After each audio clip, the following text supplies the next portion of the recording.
Eh, Muchísimas gracias a todas las personas que están aquí el día de hoy. Gracias por estarnos dando de su tiempo. También, evidentemente, muchísimas gracias, Alex y Fernando, por aceptar la invitación. Mi nombre es Alan, yo soy parte del equipo de Makers. Makers es un programa y comunidad totalmente gratuito en el que básicamente apoyamos a jóvenes de 18 a 24 años de toda Latinoamérica, incluyendo Brasil, a acelerarse a su carrera profesional o su startup. Tenemos programas para business, personas en business, coding y founder fellows. Por ahí ya les dejé algunos links en el cual pueden revisar más información. Pero antes de yo robarme más tiempo, realmente el centro de la plática el día de hoy es que tengamos la oportunidad de aprender de estas dos personas increíbles. Yo los llevo escuchando desde hace un rato. Ambos tienen un podcast, en el caso de Alex, llamado Fundadores, en el caso de Fernando, llamado True Growth. Entonces, el día de hoy vamos a estar aprendiendo más de ellos, una visión para ellos que es el mundo de las startups, cómo se empezaron a involucrar, pero también que realmente sea una oportunidad en la cual tengan ustedes la oportunidad de resolver alguna duda con Alex y con Fernando, que llevan bastantes años en el mundo de emprendimiento. Y pues nada, habiendo dicho todo eso, y en este caso, en esta ocasión ustedes serán los entrevistados, me gustaría comenzar contigo, Alex. Sé que tienes una carrera en la cual venías un poco de real estate y luego llegaste al mundo de las startups, pero me gustaría si nos puedes hacer una intro sobre ti, cómo llegaste al fascinante mundo de las startups, robando un poco ahí a Enzo Cavalier su frase inicial. Buenísimo, sí, te platico. Yo soy abogado y luego tuve más bien una empresa tradicional de gasolineras por algunos años y luego me di cuenta de que eso era algo que no me gustaba y no me apasionaba en nada. Entonces vendí esa empresa junto con mi hermano y ahí empezamos a hacer un poquito de inversiones en real estate, como la verdad es que casi todo el mundo de Latinoamérica, empezamos a meternos en ese mundo y a la par yo empecé a ver muchas cosas de tecnologías que están desarrollando en ese momento, que eran blockchain, inteligencia artificial, biotecnología y todo este tipo de cosas, y vi que iban a revolucionar el mundo en los siguientes 20 años. Entonces dije, pues, ¿cómo me meto a esto, ¿no? A tecnología. Decidí aprender a programar. La verdad es que empecé a aprender a programar, soy bastante malo, y luego pues acabé descubriendo el mundo de las startups, ¿no? Que es esta intersección entre tecnología y emprendimiento.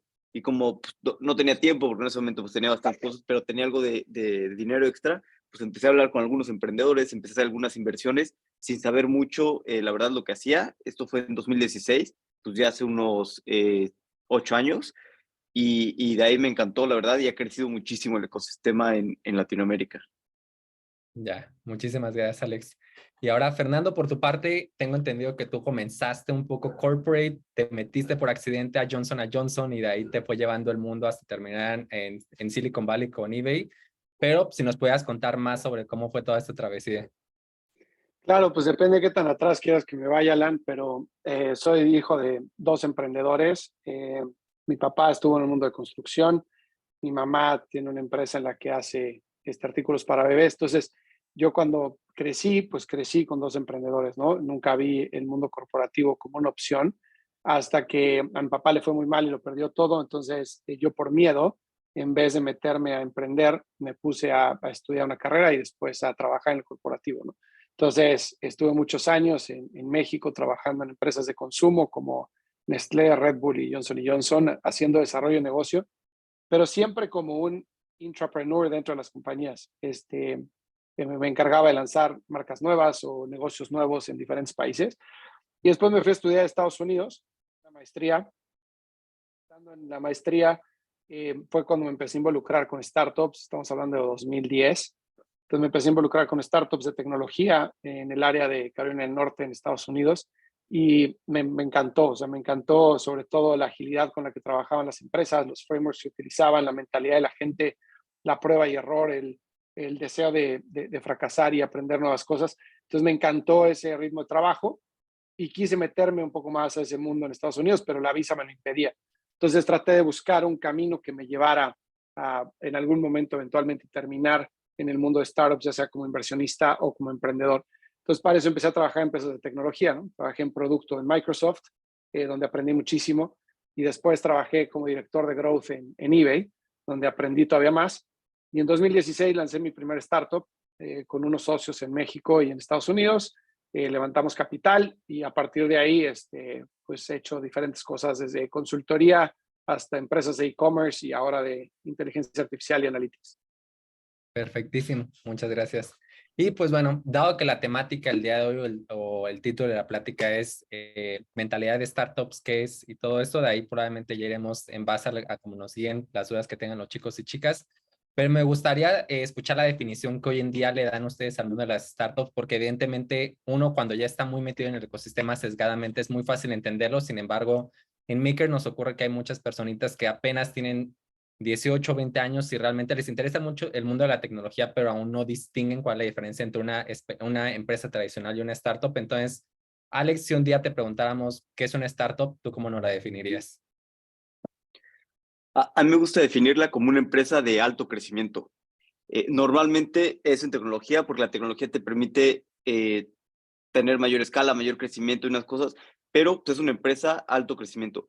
También hay empresas tradicionales que pues, no son startups, son empresas tradicionales y también está bien, también se vale. Solamente que si quieres hacer una startup es buscar crecimiento, ¿no? Buscar crecimiento a toda costa y para lograr esto pues es experimentación, ir probando, ir haciendo double down en lo que funciona y quitando las cosas que no funcionen.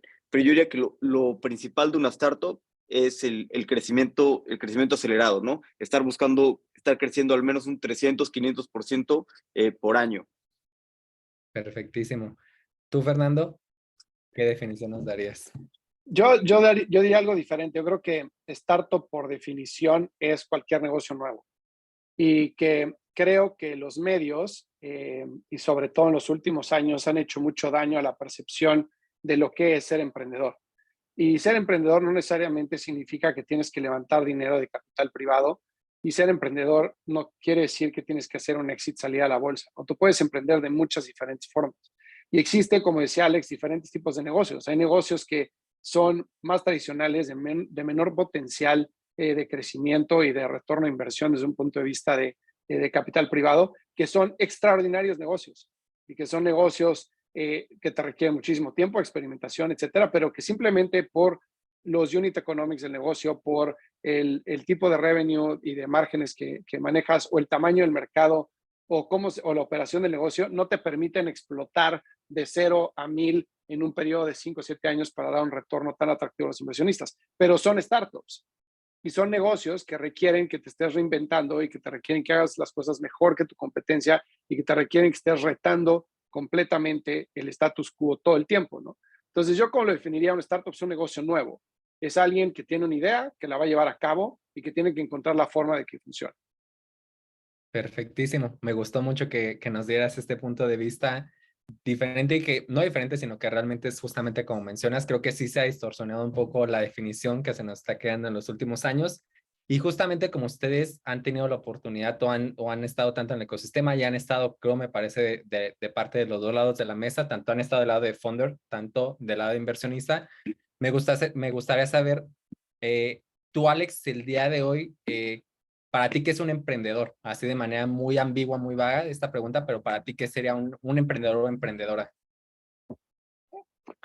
Para mí un emprendedor, pues una persona que hace un negocio en cualquier cosa, ¿no?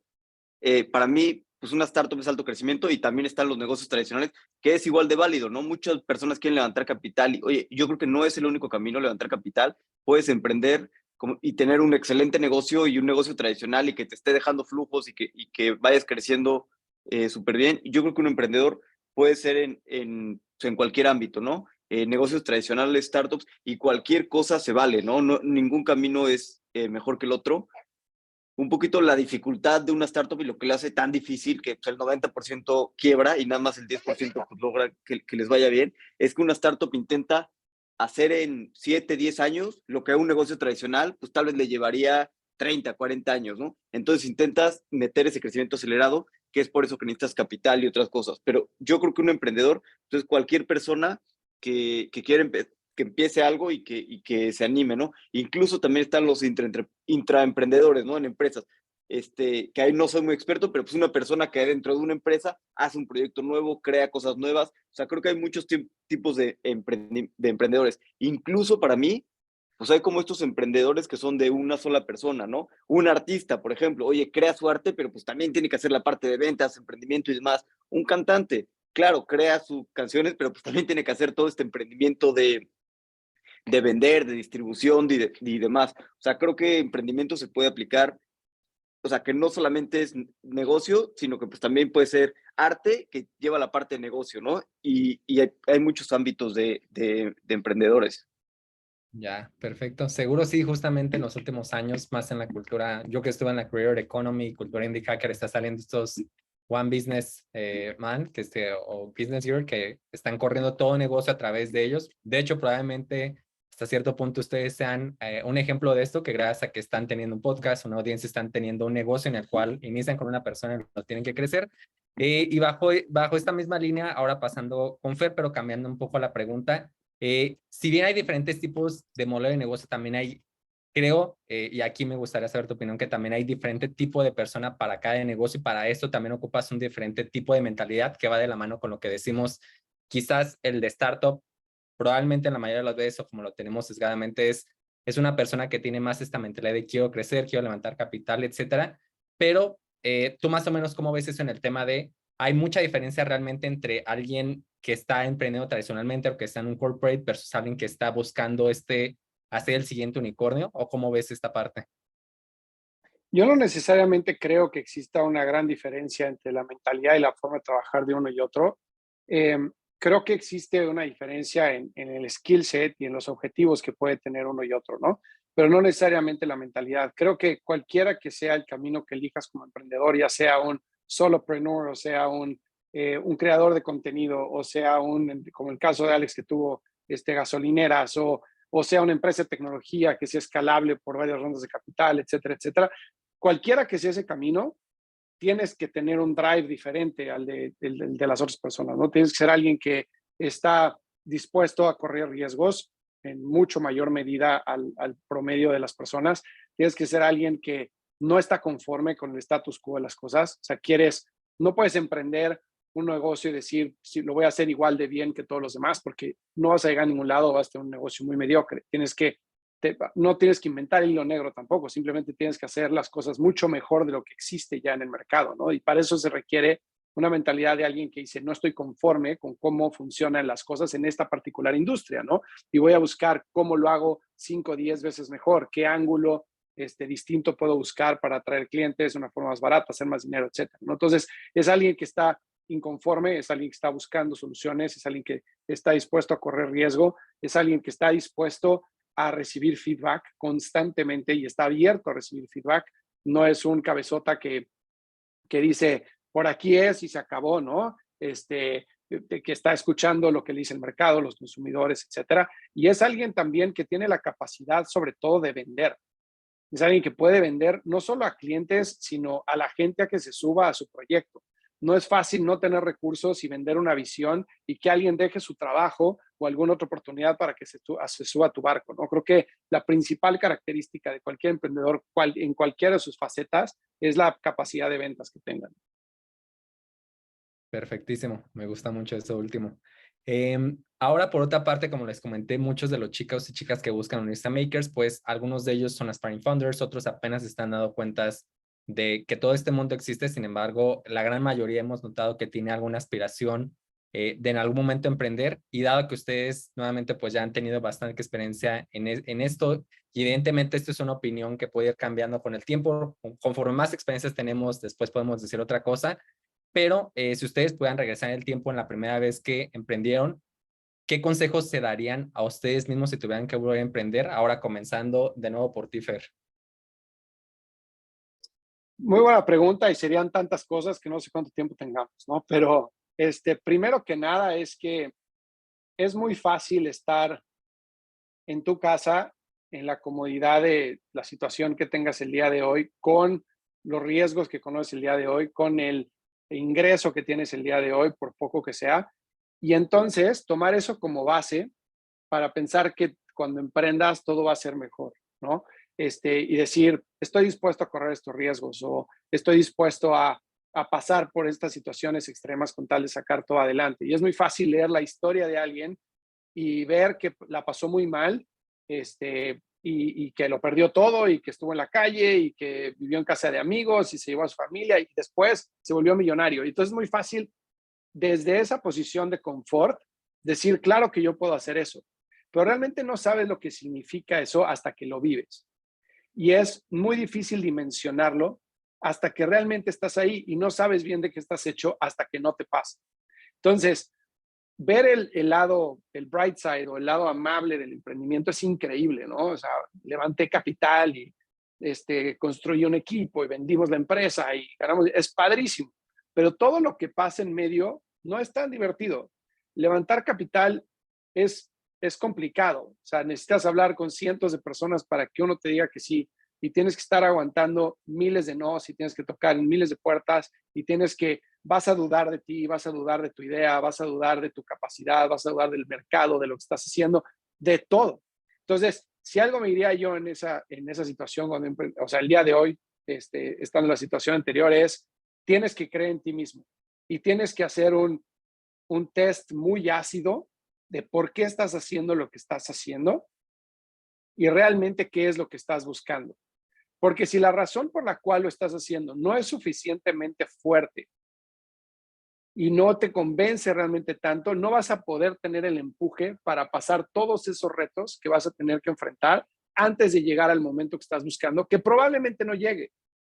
Y probablemente ese momento se convierta en ¿sabes qué? Tengo que cambiar de idea, o tengo que cambiar de forma de negocio, tengo que regresar a trabajar, o tengo que ver cómo demonios saco dinero por otro lado. Entonces, no siempre el final es feliz y eso hay que tenerlo bien consciente, ¿no? A mí me pasó con mi primera startup, después de 3 años y medio de trabajo, de pivotear 5 veces, de levantar 3 rondas de capital, nos dimos cuenta que el negocio no era fondeable desde un punto de vista de venture capital y que podía dejar dinero, pero que no iba a ser escalable. Entonces, tuvimos que dejarlo y pivotear y cada quien regresar a sus trabajos y después volverlo a intentar, ¿no? Entonces, y fue después de 3 años y medio de noches largas, de sueldos bajos, de tocar puertas, etcétera, ¿no? Entonces, creo que como aprendizaje sería, tienes que estar convencido de lo que estás haciendo y tienes que tener el objetivo bien, bien claro, ¿no? Esa es la primera. Y la segunda, súper importante, creo que es que tienes que entender bien con quién te vas a rodear desde un punto de vista de equipo y no solo equipo de quienes se van a subir a tu barco, sino también de inversionistas. O sea, dinero es dinero, pero el dinero viene con un peso muy fuerte cuando levantas el capital privado, ¿no? Entonces, el tipo de inversionistas con el que te asocies, a quien vayas a meter en tu board, de quien te vaya a estar poniendo presión con los números, tiene que estar 100% alineado con la visión que tú tienes del negocio. Y si no es así desde el día uno, es mejor rechazar un cheque que subir a la persona equivocada a tu venture, ¿no? Entonces, creo que esas dos son, o sea, podría seguir más tiempo, pero quiero darle espacio a Alex, creo que son las dos principales que me vienen a mente.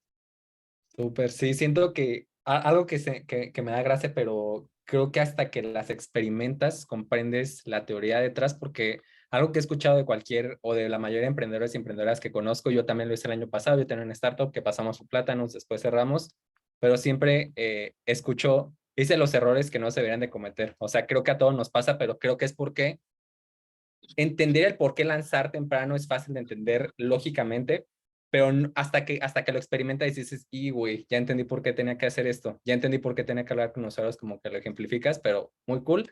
Y perdón, déjame agregar una cosa, porque ahorita que dijiste pasamos por plátanos. Otra cosa que hay que tener bien claro es que levantar dinero no significa ganar. O sea, levantas dinero y está empezando todo. O sea, no es ya levanté dinero, ya la hice, ya tengo algo que ya funciona. No. O sea, te tienes dinero, ahora haz lo que funcione, ¿no? Entonces, muchas veces creo que nos vamos con las portadas de Forbes y de Entrepreneur, etcétera, de levantaron 20 millones, levantaron 5 millones, Eso no significa nada, solo significa que alguien validó la idea a nivel inversionista y que pues tienen algo en números, pero eso no significa que vayas a dar un retorno de inversión, eso no significa que vayas a vender la empresa, no significa que ya la hiciste, simplemente estás en la carrera. Va, que va. Total. Ya ahí tengo mucho por allá, pero me gustaría hacer esta pregunta, era para Fer, pero igual si Alex la puedes contestar y luego Fer, me interesa la opinión de Alex, ¿cómo puedes ser un cabezón y parecer que no escuchas a los demás cuando estás convencido con seguir con tu visión? Tú, Alex, ahí ¿qué contestarías a esa pregunta? ¿Cómo puedes ser un cabezón y parecer que no escuchas a los demás? No entiendo bien, la verdad, qué es un no cabezón. Más que nada me imagino que se refiere como a ser tercos. ¿Como ser necio? Sí.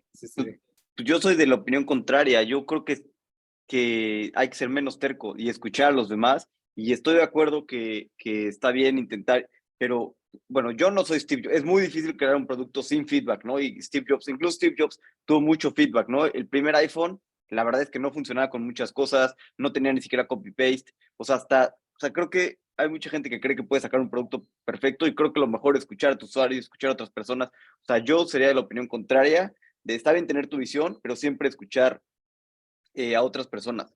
Y con respecto a lo que decías de qué hubiera gustado saber al principio, pues lo que decía Fer, creo que la idea es solamente un punto de partida, ¿no? No hay que casarse con la idea y estar muy consciente de que, oye, si no está funcionando hay que pivotear, hay que cambiar y no ser como tan casado con tu idea y también hacer algo que estés muy apasionado, ¿no?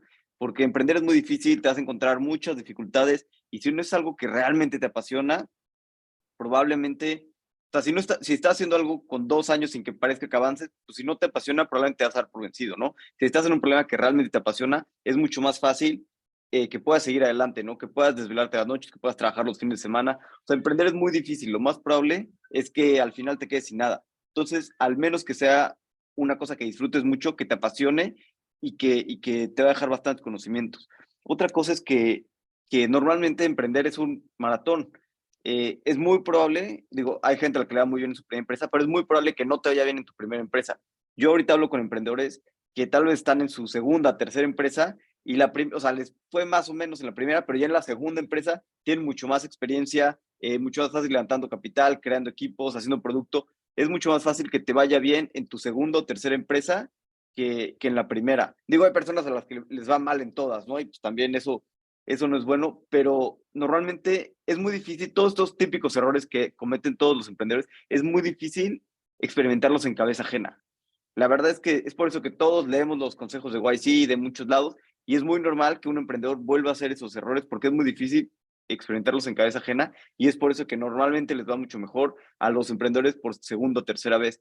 Pero para eso yo hablo con emprendedores que tal vez llevan 8 años, 9 años invirtiendo, no han hecho 2 o 3 empresas y ahorita parece ser que les va a ir mejor, pero es muy complicado. Y también se vale que emprendas y de repente digas, oye, ¿sabes qué? Esto no es para mí, yo prefiero ser un early employee en una startup, crecer, pero no tener la presión de ser el CEO, de ser los founders, y también se vale, ¿no? A las personas que sí les gusta, pues hay que tener en cuenta que es un camino muy largo y muy complicado, y que es un maratón, no es simplemente, no es como que en 2 años vas a vender y te vas a ser millonario, no, hay que calcular que van a ser 8 o 10 años dedicándote a resolver ese problema. Súper. Por acá nos dejan otra pregunta, Cristian. Y bueno, dado que me parece muy interesante, dado que ustedes han estado de los dos lados, tanto de founder levantando capital, tanto de inversionista invirtiendo en founders. Fer, ¿tú nos podrías hablar de algunas red flags detectadas en inversores? Me imagino del lado de founder, ¿tú qué red flags ves como founder en en un inversionista? Pues mira, primero que nada es mucho el sentimiento, el gut feeling que tengas, ¿no? La química que puedas sentir con el inversionista.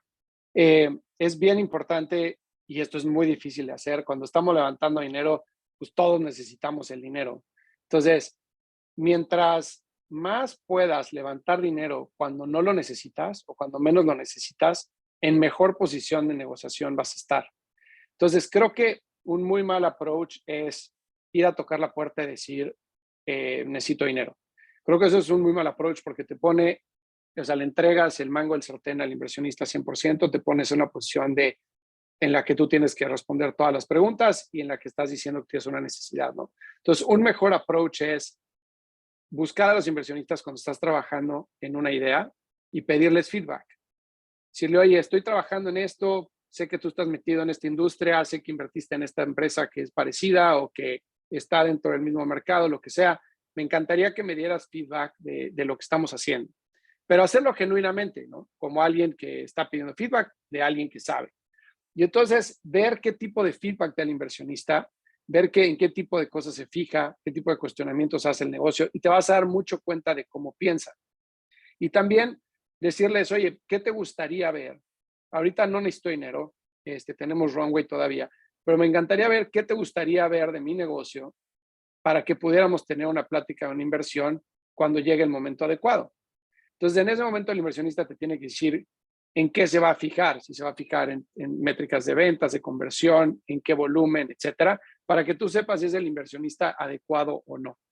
Y número 3, yo normalmente pregunto el tamaño del fondo, en qué etapa está el fondo, en qué año está, para ver cuándo está esperando el retorno de inversión inversionista, porque a partir de eso vas a ver el tipo de relación que vas a tener de más o menos presión, ¿no? Entonces, ese tipo de preguntas de tú interrogar o tú entrevistar al inversionista, te ponen en un plano mucho más nivelado con ellos, ¿no? Entonces puedes hacer tú las preguntas que necesitas, ellos te van a hacer las preguntas, vas a recibir feedback y empiezas a crear una relación genuina con ellos. Entonces, aquellos que te interesen y con los que hayas tenido buen feedback, les das updates del negocio, ¿no? Hoy te quiero contar que ahora hicimos esto y ahora llegamos a estas métricas, etcétera, a ver qué reacción tienen y empieza a hacer una relación. Y como cualquier otra relación de negocios o personal, vas a ver, pues, con quién sí te gustaría estar en una guerra y con quién no. ¿Con quién te gustaría, oye, pasar un momento súper difícil y con quién no? La comunicación, cuánto se tarden en responder, cómo lo hagan, qué tipo el tono que usen, qué tipo de respuestas tengan. Todo ese tipo de cosas te va a dar una idea de cómo se trabaja con esa persona. Entonces, más que un red flag de si ven esto, no lo hagan, porque cada empresa necesita un inversionista diferente, cada emprendedor necesita un tipo de inversionista diferente, va a tener buena química o no con otros. Más bien hagan eso, sigan ese tipo de proceso para poder ver qué es lo que necesitan, qué les hace sentido y qué no de cada uno de los fondos con los que hablan. Alex, tú por tu lado, ¿qué opinarías? Sí, totalmente de acuerdo. Los consejos que dio Fer para levantar capital son muy buenos. Lo mejor es levantar capital cuando no necesitas, ¿no? Cuando no te urge. Y todo es química, ¿no? Tener buena química con con el inversionista y también tener visión alineada, ¿no? Oye, ¿en cuánto tiempo ves la salida? También es un inversionista que te dice, oye, ¿en qué año hace el retorno? ¿Qué porcentaje? Pues tal vez no es el tipo de inversionista de venture capital, ¿no? Hay muchos tipos de inversionista, hay mucho tipo de capital. También hay que ser muy cuidadoso con el emprendedor con lo que promete, ¿no? Un VC o un ángel es un inversionista profesional y sabe el riesgo, pero muchas veces hay friends and family, otro tipo de inversionistas que tal vez ellos no entienden el riesgo y tal vez están esperando un retorno en 3, 4, 5 años. También como emprendedora es importante ser claro con el inversionista y decirle, oye, esto es de mucho riesgo, que no estén metiendo ahí sus ahorros o algo así. O sea, creo que también es parte de los inversionistas, de los emprendedores, ser muy claro con los inversionistas. Y bueno, algún otro tipo tiene que ser alguien que te apoye, ¿no? En el largo plazo, que vea buenas prácticas, también que veas qué tanto se mete, ¿no? Qué tanto se mete o no se mete en la empresa y, por ejemplo, qué derechos te están pidiendo, ¿no? Si son derechos estándar o te están pidiendo mucho más control, mucho más porcentaje, si están pidiendo mucho más y si sí, pues entender por qué razones, ¿no? Entonces yo creo que todo es mucha comunicación y la clave también, porque los inversionistas muchas veces te van a decir que eso es estándar, pero pues eso dice todo el mundo, ¿no? Lo clave es hablar con otros emprendedores de esos inversionistas, pero sobre todo emprendedores que les haya ido mal. O sea, los emprendedores que les fue muy bien es muy sencillo, ¿no? Que tengan buena relación con los inversionistas. Pero yo creo que las cosas realmente se ven bien con los emprendedores que les fue mal y preguntarles, por ejemplo, yo he visto inversionistas que se le dan muy de founder friendly y luego, pues a la hora que las cosas salen mal, me acuerdo que queda un poquito, oye, no, pues que quede para nosotros, cuando pues en realidad, oye, pues mejor que se le queden los empleados, ¿no? O algunas otras cosas. Entonces, creo que la clave es preguntar con personas que ya hayan trabajado con esos inversionistas, pero pues en realidad todo es de química y que se esté buscando la misma cosa que el inversionista. Súper. Y ahora, comenzando por ti con la misma pregunta que me interesa de ustedes, pero ¿qué red flag ven en un founder cuando están haciendo su due diligence? Muchísimas. Bueno, todo depende. Por ejemplo, para mí, pues hay founders que quieren tener un exit rápido, ¿no? Que están buscando construir algo y rápidamente vender. Para mí no es el tipo de founder en el que yo quiero invertir.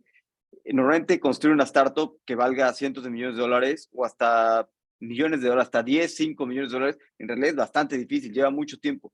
Si alguien quiere vender rápido, pues para mí no va a ser alguien que esté en el largo plazo, ¿no? Que realmente quiere estar ahí 10, 12 años.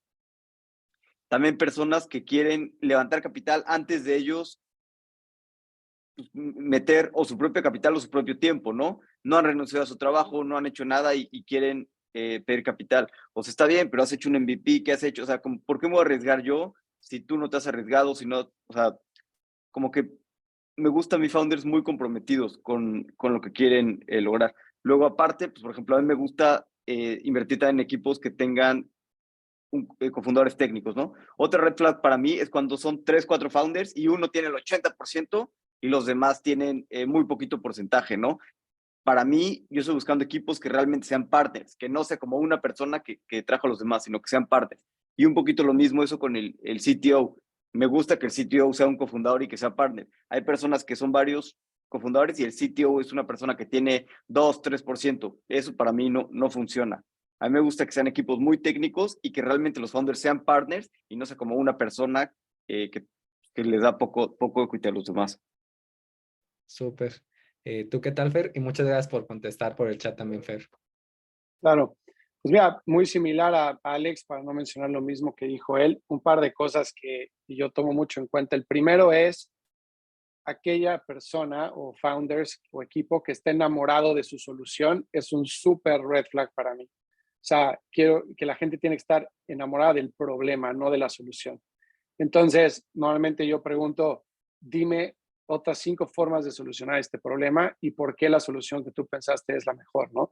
Y en esa pregunta te das mucho cuenta de cómo están pensando las cosas, de si son demasiado tercos en que no importa que las métricas digan lo que digan, ellos van a seguir con esa solución, ¿no? Porque el peor problema que le puedes dar a un emprendedor es validarle una solución con dinero. Si levanta capital, lo único que va a entender es que mi solución es buena y ahora tengo que hacerla que funcione. Entonces va a acabar el capital en hacer que funcione la solución en vez de tratar de pivotear si las cosas no están funcionando, ¿no? Ese es como un red flag súper importante para mí.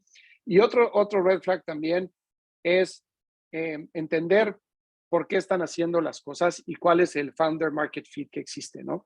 Entonces, ¿qué han hecho los founders anteriormente en ese mercado y de dónde viene el insight de lo que están haciendo? A mí no me gusta para nada esas ideas de traer a México la solución de que existe en China o que existe en Estados Unidos y hacer el X para México o el Y para México. Yo sé que como inversionista probablemente no es lo más inteligente porque hay casos que funcionan, ¿no? Pero no me gusta porque no hay pasión, no hay insight, no hay entendimiento del mercado, simplemente hay una validación en otro mercado que le pinta a México. Entonces, alguien que viene desde adentro de la industria en la que está emprendiendo, que dice, yo ya viví este problema de esta forma y estas son las soluciones y esto es lo que existe allá afuera y por esto la mía es mucho mejor, que tiene todo ese conocimiento de el mercado, para mí es una muy buena muestra de que hay mucho research detrás y que además es la persona adecuada para llevarlo adelante, ¿no? Perfecto. Gracias a los dos. Tiago. Bueno, hola a todos. Buenas tardes o buenas noches. Mi duda es acerca de lo que hablaba Fernando, es ¿qué sería interesante ver en el background del founding team? Pues haber trabajado de alguna u otra forma en la industria en la que están emprendiendo, ¿no? O sea, si estás emprendiendo en e-commerce, ¿por qué? O sea, ¿qué tipo de conocimiento hay de e-commerce? ¿Por qué en esa categoría de e-commerce? ¿Qué tipo de experiencia tiene el equipo o de insight que los hace validar un poco más la idea de que puede ser un buen negocio, ¿no? Lo mismo si es software as a service o si es logística, lo que sea, tiene que haber como inside knowledge de o trabajé para esta empresa y entonces estuve expuesto a estas situaciones y por eso pienso que esta solución es mejor y por eso se me ocurrió hacer esto, ¿no? No es como que un día me levanté con la idea de hacer algo y me gustó esta idea. Entonces, o sea, simplemente experiencia previa, ya sea habiendo trabajado en el corporativo, habiendo emprendiendo en esa industria, habiendo tenido un problema, o sea, estar resolviendo el problema para uno mismo siempre es una muy buena señal. Ese tipo de cosas. No sé si ayuda a responder la pregunta, Tiago. Sí, total. Bueno, complementando a eso, por ejemplo, alguien que no tiene experiencia en el mercado, que está atacando, por ejemplo, yo tengo 19 años, es muy raro que tenga experiencia en cualquier mercado, pero tengo la posibilidad de hacer user research, que es súper importante para ver la problemática. ¿Eso es interesante o es mejor entrar al mercado por otro lado y atacarlo o ganar experiencia desde ahí? Mira, primero que nada, déjame decir que nada es regla, ¿no? O sea, Mark Zuckerberg en su vida había hecho una red social y la hizo desde su cuarto en college y ven lo que la convirtió, ¿no? Entonces, no es regla y no está grabado en piedra. Simplemente como inversionista a mí me gusta que exista esa experiencia. Yo te preguntaría si tú tienes 19 años, estás emprendiendo, primero felicidades, qué increíble que lo estés haciendo. Segunda, la pregunta que yo te haría es ¿por qué estás haciendo lo que estás haciendo? O sea, una cosa, el user research es muy útil, pero al mismo tiempo muy peligroso, porque todo depende de las preguntas que tú le hagas a la gente, las respuestas que vas a obtener. Entonces, mucha gente dice que sí haría una cosa que al final del día no la hace, o muchas veces el user research nos da indicaciones de que racionalmente la gente actuaría de cierta forma, cuando la gente no actúa de forma racional, actúa de forma irracional en casi el mayor de los casos, ¿no? Entonces yo te preguntaría, ¿qué tipo de research estás haciendo y qué te llevó a hacer lo que estás haciendo? O sea, ¿de dónde nació esa idea? Esa sería como la principal conversación que tendría con alguien que no tiene experiencia en la industria. Alex, A mí, por ejemplo, no me importa que tengan experiencia en la industria o no. A mí lo que me gusta ver el background de los founders es que sean muy técnicos. O sea, como dicen, tienen experiencia y se han hecho su producto antes, que muchas veces hay gente que ya lo ha hecho, que ya ha vendido empresas de ese producto, es muy bueno. Pero si no, con que sean muy técnicos. El user research, la verdad, pues no dice nada. A mí no me sirve de nada. Lo que sí es un producto, más que user research, pues un producto que ya tengan tus usuarios. Para mí la mejor validación, pues yo soy inversionista, yo no sé nada. Los que saben son tus usuarios. Usuarios pagando. Si tienes usuarios pagando y un producto que está creciendo, y un producto que realmente estén pagando bien, ¿no? Que no estés vendiendo un peso a 50 centavos, que realmente estés generando dinero, pues eso es lo mejor, usuarios pagando. Y lo mejor es ser técnico o usar herramientas de no-code, construir un producto y ponerlo en uno de tus usuarios. perfectísimo, gracias. Silvia. Hola a todos. Tengo dos preguntitas. La primera era, más que todo, si nos pueden dar unos tips para construir un storytelling cuando uno va a dar un pitch y que realmente podamos enganchar al inversionista. Y la segunda era más que todo en base a habilidades blandas. ¿Cuáles creen que han sido esas cualidades que los han formado al emprendedor de hoy, que tienen cada uno de ustedes y sienten que son muy claves para de verdad construir un buen perfil?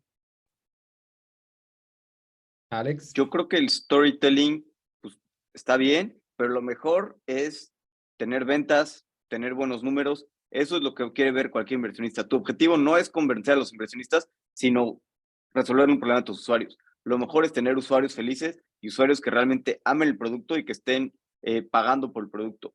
También no creas que como que a los inversionistas se les convence.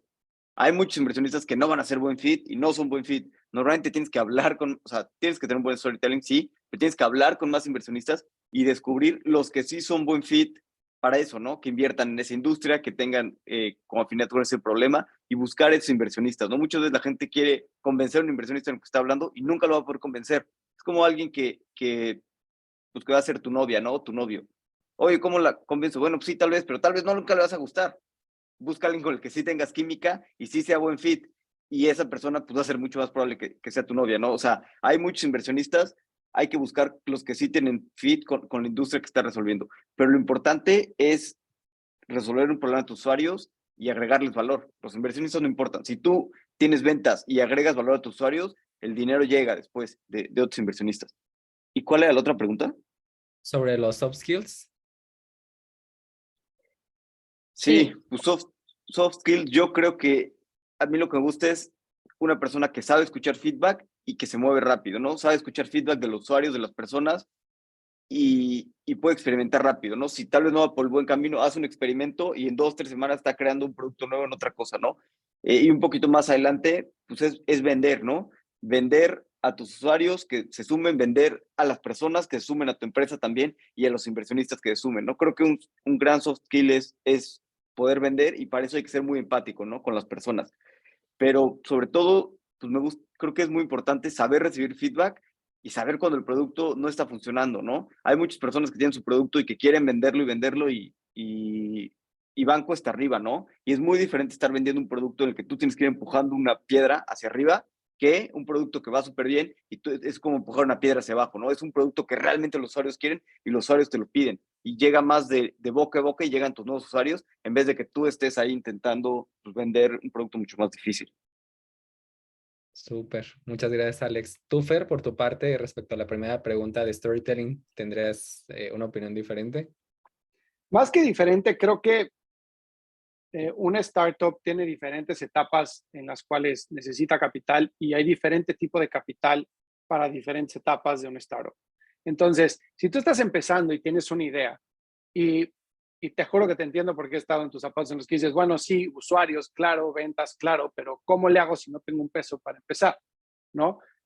O sea, necesito dinero para empezar. Primero, creo que el dinero, por más que parezca que es lo que se necesita para empezar, es lo que menos se necesita. Lo que se necesita es validar. Y hay diferentes formas de validar, como dice Alex, ¿no? Hay muchísimas herramientas no code que te pueden permitir validar una idea. Puedes hacer diferentes use cases del producto con un kitchen test con 10 usuarios, lo que quieras que te permite validar. Y después viene el cómo cuentas esa historia y a quién te acercas, ¿no? Entonces, si tú estás empezando y no tienes nada más que una idea, ir a fondos de inversión de venture capital probablemente no es la mejor idea, porque esos fondos de inversión pues van a estar mucho más enfocados en resultados, porque la etapa en la que invierten, por más que digan que son pre-seed y que first check, etcétera, la mayoría de los fondos de inversión buscan entrar cuando ya hay algo de validación. Entonces, lo primero que es hacer es, pues ahora sí que friends, family and fools, ¿no? Entonces, ¿qué personas cercanas a ti te pueden dar un empujoncito para que puedas validar un poquito más tu idea? ¿Y a dónde puedes llegarla con ese pequeño empujón? Y después puedes buscar inversionistas ángeles, ¿no? Esos inversionistas ángeles, búscalos en la industria en donde estás emprendiendo, que tengan un insider view de esa industria, que lo conozcan, que hayan invertido antes, que hayan emprendido en esa industria, etcétera, porque si entran, van a validar tu visión, te van a ayudar a llegar al siguiente nivel y te pueden dar dinero. Y después ya vas con un fondo de inversión. Si vas con una idea, con un fondo de inversión, vas a perder muchísimo tiempo tocando puertas, todos te van a decir que no, bueno, o te van a decir que regreses después, te van a tener ahí, etcétera, y vas a perder muchísimo tiempo y enfoque.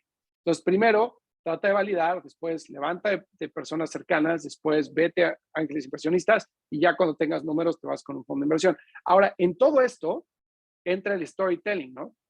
Pues, ¿cómo le vendes la idea a tus familiares? ¿Cómo le vendes la idea al ángel inversionista? ¿Cómo le vendes la idea al fondo de inversión? Y pues obviamente ahí es donde entra el tema de soft skills y de saber vender a mi punto anterior. Entonces es un error muy común es, hago mi pitch y ¡fum! Con mi pitch me voy con todos. Entonces tú tienes que adaptar tu historia dependiendo a la persona con la que estés hablando. Tienes que incorporar su historia en tu pitch para poder crear esa empatía y esa conexión y que esa persona entienda qué es lo que estás tratando de hacer. Es muy difícil llegar y a todo mundo decirle lo mismo, ¿no? Entonces la parte del storytelling puedes hacer el approach desde este es el problema, esta es la solución y por eso el héroe y así es como lo voy a llevar a cabo, ¿no? Es la más común. Otra es, a ver, esto está pasando en el mercado y entonces viene un shift en el mercado y quiero ser el primero en estar hasta adelante y por eso lo estoy viendo, esta es la información que tengo que no tiene nadie más y por eso lo voy a atacar yo de esta forma, ¿no? Entonces hay diferentes formas de hacerlo, ahí les puse un blog post en el chat que le pueden echar un ojo de 3 diferentes formas de hacer storytelling, pero sí es bien importante saber vender y crear esa empatía con la gente. Súper, gracias. Alex. Gracias. Súper. Bueno, yo tengo una pregunta y me gustaría preguntarles sobre características puntuales que ustedes se fijan en los equipos de los fundadores. No hablando de los 2, 3 personas que son fundadores, sino de la extensión general del equipo. Y más allá de pronto como, no sé, si ustedes hagan como algún research, cosas puntuales que a ustedes les ayuda a tomar decisiones de esto me gusta, avanza el filtro, eso me gustaría que pudieran compartir un poco de eso. Va. Alex. Para mí, más que nada, de los equipos iniciales, es que sepan convencer a las personas correctas de venirse a la empresa. Oye, alguien que está en Amazon haciendo algo muy similar y lo convences de que venga, oye, pues qué bien, ¿cómo convenciste? Pero que puedas traer como esas personas que ya lo han hecho antes y que van a sumar al equipo, ¿no? Creo que es parte importante. O sea, lo que yo veo es que puedan traer a personas que ya lo han hecho antes y puedan convencerlas de que se sumen a una startup en etapa temprana, que puedan traer a personas que son mejores que ellos, ¿no? Si traes a personas que son peores que tú, pues la verdad es que cualquiera puede hacer eso, ¿no? Pero lo difícil es traer a las mejores personas que conoces y traer a personas que son mejores que los cofundadores para que puedan aportar mucho más a la empresa. Y no es algo así como un check de que sí o no, sino más bien es ver los equipos en su conjunto, ¿no? Que tengan un equipo que se complemente y que pueda resolver las diferentes áreas y sea sobre todo las personas indicadas para la etapa indicada de la startup, ¿no? Tal vez un supergerente, no sé qué, pues tal vez no sirve, ¿no? Porque tú tienes que traer a alguien mucho más operativo que sepa hacer cosas. Tal vez esa persona sirve muy bien para etapas posteriores, pero es muy diferente alguien que sabe manejar muchas personas, o sea, alguien cuando son 100 personas en la startup, alguien cuando son 5 personas, alguien cuando son 1000. Creo que las características de cada persona son diferentes y incluso traer a alguien muy bueno, muy temprano, pues no sirve, ¿no? Porque le tienes que pagar un supersueldo y tal vez sus habilidades no son lo que tú necesitas en una etapa muy temprana. Perfecto. Fer, ¿agregarías algo? Muy parecido a lo que dijo Alex, creo que me fijaría en el porqué de la contratación. Normalmente, o sea, nos fijamos en los fundadores, ¿no? Es donde se pasa mucho más tiempo, pero pues, obviamente también es en si están conscientes de cuáles son los huecos que existen en el equipo y cómo piensan llenarlos. Y es ahí donde vienen las primeras contrataciones que pues te ayudan obviamente a llegar más allá, a cubrir esos huecos y sobre todo a crear la cultura de la empresa, que es importantísima, ¿no? Yo, a diferencia probablemente de lo que dijo Alex, o no sé si entendí mal, pero a mí, por ejemplo, que un startup de 3 personas, 4 personas contrate a alguien de Amazon o de Facebook es un súper red flag. O sea, una persona de Amazon o de Facebook ya en esta etapa no es un emprendedor, o sea, no es alguien que probablemente va a tener conocimiento multifacético para poderte llevar del punto A al punto B. Prefiero a alguien que haya estado en otras 3 startups, que sepa lo que es construir una empresa, que sepa lo que son las horas largas de trabajo, que sepa el sacrificio que lleva a cabo y no que tenía un cheque cómodo, etcétera, y que lo dejó para meterse en una startup, ¿no? Entonces, yo lo veo así a nivel personal, pero no necesariamente es regla. Gracias. Andrés. Sí, les quería preguntar, ¿cuáles son las ideas más locas que les han llegado así de emprendedores? Super Fer, ¿podrías, si te acuerdas de una? Híjole, es que creo que, o sea, creo que no hay idea, o sea, es que no sé, no sabría cómo clasificar idea loca, porque pues creo que no hay idea mala. O sea, no hay idea mala ni hay idea loca, ¿no? Y no lo digo como cliché, o sea, es verdad. Ni tampoco creo que tenga la autoridad moral o el conocimiento general para poder decir esta idea es una locura. Entonces, digo, muy difícil contestar eso. Super, ¿tú, Alex? Bueno, he visto algunas ideas locas que, por ejemplo, una startup en la que invertí en San Francisco, eh, están haciendo una cosa, hay unas cosas en las células que se llaman telmo no sé qué, que a medida que envejecemos se van haciendo más pequeños y ellos están haciendo unos experimentos para volverlas a hacer más largas. Entonces, en vez de que estés envejeciendo, pues que te estés volviendo más joven. Por ejemplo, digo, pues es una idea loca, pero pues son cosas que se pueden hacer, ¿no? Se pueden construir. Bueno, por ejemplo, Boom, ¿no? El avión supersónico que está haciendo estos cuates que pasaron por Y Combinator. Es un avión como el Concorde, pero ahora nuevo, que sea supersónico otra vez. Pero pues creo que no son ideas locas si tienes el conocimiento técnico para hacerlo. Si yo llegara y digo, oye, voy a hacer esta cosa de biotecnología que cura el cáncer, tú sería loco, ¿no? Porque yo no tengo ni idea. Pero si llega alguien que lleva 5 o 10 años trabajando en un laboratorio de biotecnología y está trabajando en algo de CRISPR para curar el cáncer de esta manera, pues no es descabellado, ¿no? Porque es una persona que tiene los conocimientos técnicos para hacerlo. Pero yo creo que en la rama de biotecnología y de deep tech, hay muchas cosas muy nuevas que están haciendo. Energía fisión, vi una vez también, que en vez de energía fusión, como se ocupa actualmente las plantas nucleares, es otro tipo pues, de energía que es mucho mejor que la energía nuclear. O sea, es energía nuclear de otra manera, pero pues creo que, como decía Fer, no hay ideas locas, ¿no? Mientras haya founder market fit y los founders pues tengan los conocimientos de construir ese producto, pues qué bueno, ¿no? Por mí, mientras sean ideas locas y más grandes y sean moonshots, pues mejor, más divertido. Perfectísimo, me encanta esas respuestas. Y pues bueno, ya para ir cerrando, hay una pregunta que le estaba guardando porque Me gusta y es una en la cual yo me encontré y nos pasa mucho en Makers y yo en otras comunidades que he estado, que muchos chicos tienen esta pregunta, que es, ¿existen algunas experiencias laborales que ustedes consideren que te sirvan para emprender? Y yo luego, porque yo, por ejemplo, bueno, yo llegué al mundo tech hace 3 años, empecé a trabajar en diferentes startups, luego en Big, que pasó por Y Combinator. Luego me sentía con esa inseguridad de que creía que necesitaba más y hice un MBA y ya luego pues me di cuenta que pues lo que ocupas es lanzarte. Entonces, no sé en su opinión, ¿hay alguna experiencia o algo que, dada su experiencia y trayecto laboral y lo que han visto, consideran que te sirve como founder para armarte antes de salir? Y me gustaría, Fer, si puedes comenzar en esta. Sí, claro, y creo que sí.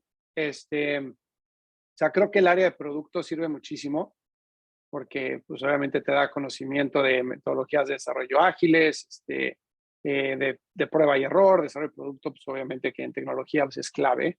Eh, Creo que el área de growth también es súper importante porque aprendes a encontrar feedback de los usuarios de forma rápida, a iterar, a experimentar en cuáles son los canales que funcionan, los modelos de negocio, los funnels de conversión, etcétera. Creo que ayuda muchísimo.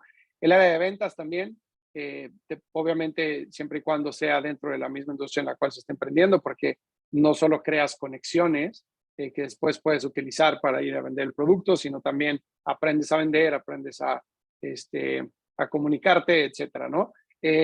Obviamente también trabajar en un startup ayuda muchísimo porque pues, ves el ritmo de trabajo, te estás involucrado en todo, entras en ese ritmo súper loco, ¿no? De no parar y de ir para arriba y para abajo. Entonces creo que eso ayuda muchísimo. Pero también creo que mucha experiencia en el mundo corporativo o trabajando para alguien más puede hacer daño porque eh, no sé si conozca la teoría del sombrero, pero de lo que tú tengas más conocimiento es el problema que crees que tiene la empresa en la cual estás trabajando. Entonces, si yo tengo 15 años de conocimiento en growth, bueno, voy a utilizar otro ejemplo. Si tengo 15 años de conocimiento en SEO y entonces pongo una empresa y veo que no estoy creciendo, voy a insistir en que gran parte del problema es SEO, porque es de lo que más conozco. Entonces me voy a ir a poner la visión en lo que yo más tengo experiencia y voy a tratar de solucionarlo de esa forma, ¿no? Entonces, y si creo que si mi experiencia es en ventas o si mi experiencia es en CRM o lo que sea, entonces voy a pensar que el problema es producto, que el problema es ventas, CRM. Entonces pierdes un poquito de objetividad mientras más experiencia vas ganando en diferentes cosas, ¿no? Entonces, cuando creo que sí, algunas bases son importantes y en algunos equipos, como decía, en producto, growth, ventas, etcétera, ayuda mucho. Creo que lo más importante, como dijiste, Alan, es lanzarte y sobre todo hacerlo con mente abierta, experimentar, iterar, escuchar a los clientes y de ahí para arriba. Gracias. ¿Tú, Alex? Sí, yo creo que ayuda mucho trabajar en una startup, sobre todo una startup probablemente que ya tenga fondeo y si puede ser que ya esté en etapa de crecimiento y de escalar, o sea, que todavía no sean muy grandes, pero hayan levantado una ronda y estén creciendo, creo que se aprende mucho de estar en una startup que está en modo de hipercrecimiento. Normalmente cuando empiezas una startup, pues no, primero tienes que encontrar, mejorar el producto mucho antes de tener esa etapa de hipercrecimiento, pero creo que si te puedes unir a una startup en etapa de hipercrecimiento, pues aprendes muchísimo si es que después quieres fundar una startup. Ves cómo se debe ver una startup en el momento en el que esté creciendo. Yo creo que eso es una gran experiencia, aunque pues no hay un camino fijo, ¿no? La verdad es que pues, todos los caminos son válidos y hay todo tipo de founders, ¿no? No hay un solo camino para el éxito, al contrario, hay muchísimos caminos. Y me gustaría también cerrar diciendo las palabras que si son jóvenes, yo creo que es el mejor momento para emprender, porque es cuando puedes tomar más riesgos y no tienes responsabilidades. Por ejemplo, bueno, yo ahorita ya tengo un hijo, es mucho más complicado si salgo una empresa, pues tener el tiempo de estar trabajando la noche, todos los fines de semana, también tomar un sueldo más barato, cada vez es más complicado a medida que vas creciendo. Y mucha gente cree que no tiene la experiencia, pero yo creo que entre más temprano empieces, mejor, pues no tienes tantos riesgos y si te va mal, no pasa nada, vas a aprender muchísimo, luego puedes trabajar en una startup o luego hacer una segunda startup y vas a tener mucho más experiencia. Pero creo que entre más temprano empieces, puedes adquirir más experiencia y también perderle el miedo a emprender. Sobre todo no tienes riesgo, ¿no? Si vives con tus papás y demás, pues no puedes aprovechar para tomar muchos más riesgos. Súper, muchas gracias. Lo confirmo que yo ahorita por emprender ando en casa de mis papás, pero gracias. Y justamente iba con esa para cerrar, pero gracias, Alex. Fer, ¿nos podrías dar un consejo final que puede ser relacionado a emprendimiento, de vida, lo que sea, algo que se puedan llevar los chicos y chicas que asistieron hoy? Pues creo que lo más importante, digo, ya lo hablamos, pero es aventarse. Ahora sí que esa frase que está muy trillada de aviéntate y vas construyendo el avión en el vuelo, pues creo que sí. O sea, lo mejor es aventarse, probar eh, y sobre todo mantener, o sea, tener un approach muy lean a las cosas. Que hay muchas formas de validar un producto o una idea de negocio que no necesariamente requieren construir un producto, pasar 6 meses de desarrollo, conseguir beta testers, etcétera, ¿no? Hay muchas formas. Si tratamos de desnudar la idea a su core, puedes llegar a validar de cierta forma una idea de forma muy sencilla, rápida y barata, antes de invertirte tanto en tiempo como en dinero, como en esfuerzo, como en contratación, como en todo, para poder sacar un producto que te ayude a llegar a la misma conclusión. Entonces, creo que mantener un pensamiento muy austero y un pensamiento muy ágil para poder encontrar esas respuestas lo antes posible sería el mejor consejo, y que empiecen ayer. Perfecto. Pues bueno, no me queda más que agradecer a todas las personas que están aquí y también evidentemente a ti, Alex y Fer, por venir el día de hoy.